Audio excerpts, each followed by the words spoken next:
आणि बुलेटिनच्या सुरुवातीलाच अतिशय महत्त्वाची बातमी। वर्षावर महायुतीची खलबतच झाली आहे। शनिवारी रात्री पार पडली महत्त्वाची बैठक। बैठकीला मुख्यमंत्री एकनाथ शिंदे आणि दोन्ही उपमुख्यमंत्री उपस्थित होते। जागा वाटपावर महत्त्वाची चर्चा झाल्याची सूत्रांनी माहिती दिलेली आहे। आगामी विधानसभा निवडणुकीच्या पार्श्वभूमीवर पक्षांच्या बैठकीचं सत्र सुरू असताना आपण पाहू शकतोय। त्याच पार्श्वभूमीवर वर्षा या निवासस्थानी महायुतीची महत्त्वाची बैठक शनिवारी रात्री पार पडलेली आहे। या बैठकीला मुख्यमंत्री आणि दोन्ही उपमुख्यमंत्री उपस्थित होते। या संदर्भात अधिक माहिती घेऊयात आमच्या प्रतिनिधी जुई जाधव यांच्याकडून। जुई, आगामी विधानसभा निवडणुकीसाठी सगळेच पक्ष हे सक्रिय झाल्याचं आपण पाहू शकतोय। तर शनिवारी रात्री वर्षावर मात्र मुख्यमंत्री आणि दोन्ही उपमुख्यमंत्र्यांची बैठक झाल्याचं समजतंय। नेमकं काय बैठकीत चर्चेला गेलेलं आहे, काय या संदर्भात माहिती आहे, सविस्तर सांगा। किरण, दिवाळीनंतर विधानसभा निवडणुका कधीही लागू शकतात आणि यासाठी सर्वच पक्षांनी आता तयारीला सुरुवात केली आहे। काल रात्री उशिरा वर्षा या निवासस्थानी मुख्यमंत्र्यांच्या स्वतः मुख्यमंत्री एकनाथ शिंदे आणि दोन्ही उपमुख्यमंत्री यांच्या उपस्थितीमध्ये एक बैठक पार पडली आणि त्यांच्या पक्षातील महत्त्वाचे नेते देखील होते।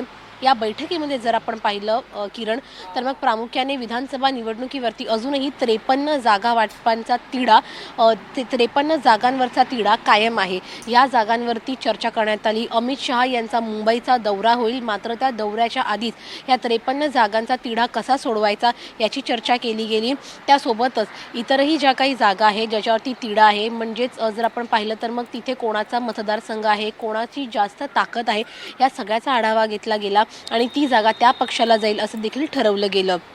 तर मग आगामी विधानसभा निवडणुकीच्या आधी ज्या पद्धतीने महायुतीच्याच पक्षातील नेत्यांकडून जी वक्तव्य केली जात आहेत, पक्षांतर्गत कलह होईल अशी वक्तव्य टाळावीत, कारण का विधानसभा निवडणुकीमध्ये त्याचा परिणाम होऊ नये। जो पराभव लोकसभा निवडणुकीला सहन करावा लागला तसाच विधानसभेला देखील होऊ नये याची काळजी घेतली पाहिजे, अशा देखील सूचना देण्यात आल्या आहेत। त्यामुळे एकंदरीतच आगामी विधानसभेसाठी महायुतीचा जागा वाटपाचा फॉर्म्युला हा नवरात्रीनंतरच जाहीर केला जाईल। एक पत्रकार परिषद घेऊन तिन्ही प्रमुख नेते कोणाच्या वाट्याला किती जागा आहेत हे नवरात्रीनंतरच जाहीर करतील।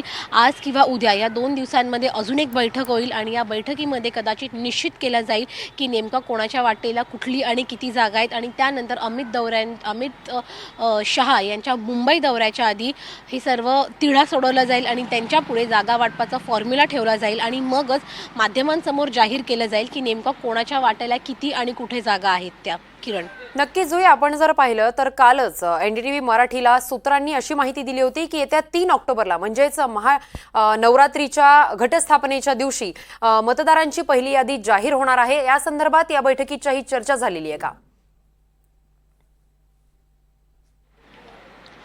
किरण, अद्याप तरी ह्यावरती चर्चा झाल्याचं दिसून म्हणजे प्राथमिकरित्या केवळ चर्चा केली गेली, कारण का मतदार यादी देखील बाहेर येणे खूप महत्त्वाची गोष्ट आहे। कालच जर आपण पाहिलं तर मग निवडणूक आयोगाचे अधिकारी देखील आले होते, त्यांनी देखील पत्रकार परिषद घेतली आणि याची देखील चर्चा निश्चितच या बैठकीमध्ये झाली आहे याची माहिती मिळते। कारण का 3 ऑक्टोबरला जी यादी जाहीर होणार आहे त्यावरून देखील कोणाच्या जागेला किती वाटा आणि कोणता पक्ष कुठे निवडणूक लढवणार, कोणाला कुठली जागा देईल या संदर्भात देखील चर्चा केली गेली। म्हणूनच आज किंवा उद्या या 2 दिवसांमध्ये अजून एक बैठक घेतली जाईल आणि त्या बैठकीमध्ये निश्चित केलं जाईल की नेमकं भाजपला, शिवसेनेला किंवा राष्ट्रवादीला कोणती जागा मिळते ती। किरण, नक्कीच जुई, धन्यवाद तुम्ही दिलेल्या या संपूर्ण माहितीसाठी।